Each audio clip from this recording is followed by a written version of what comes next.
Poussons la porte du logis du gouverneur, niché dans la cour du château. Il abrite les locaux des Amis de l'île de Noirmoutier. Cette association gère un fonds d'archives important dont des collections de tableaux, l'île ayant de longue date attiré les peintres. L'île de Noirmoutier a été un territoire très représenté par les artistes. Et nos artistes sont quand même moins bohèmes que ceux de Pont-Aven. Ici, on a des artistes un peu plus académiques, pour certains un peu plus, on va même employer le terme, un peu plus bourgeois quelque part.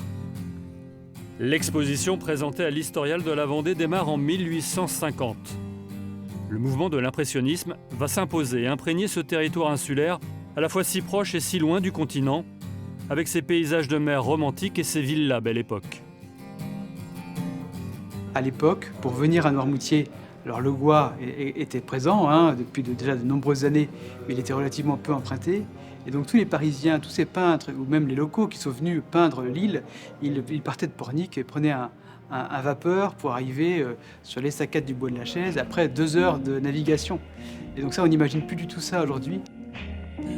Grande évolution de la société à partir des congés payés de 1936.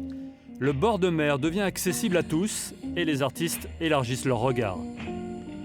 À partir des années 1910-1920, les peintres sillonnent davantage l'île. Ils cessent de ne peindre exclusivement que le Bois de la Chaise et ils viennent s'imprégner de tous les paysages, de tous les aspects, et notamment les aspects plus populaires.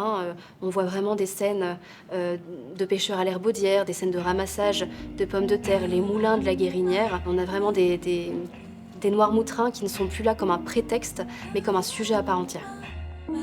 Quelques 300 peintres ont fréquenté et peint Noirmoutier, de 1850 à 1950, soit l'âge d'or de cette île sur toile.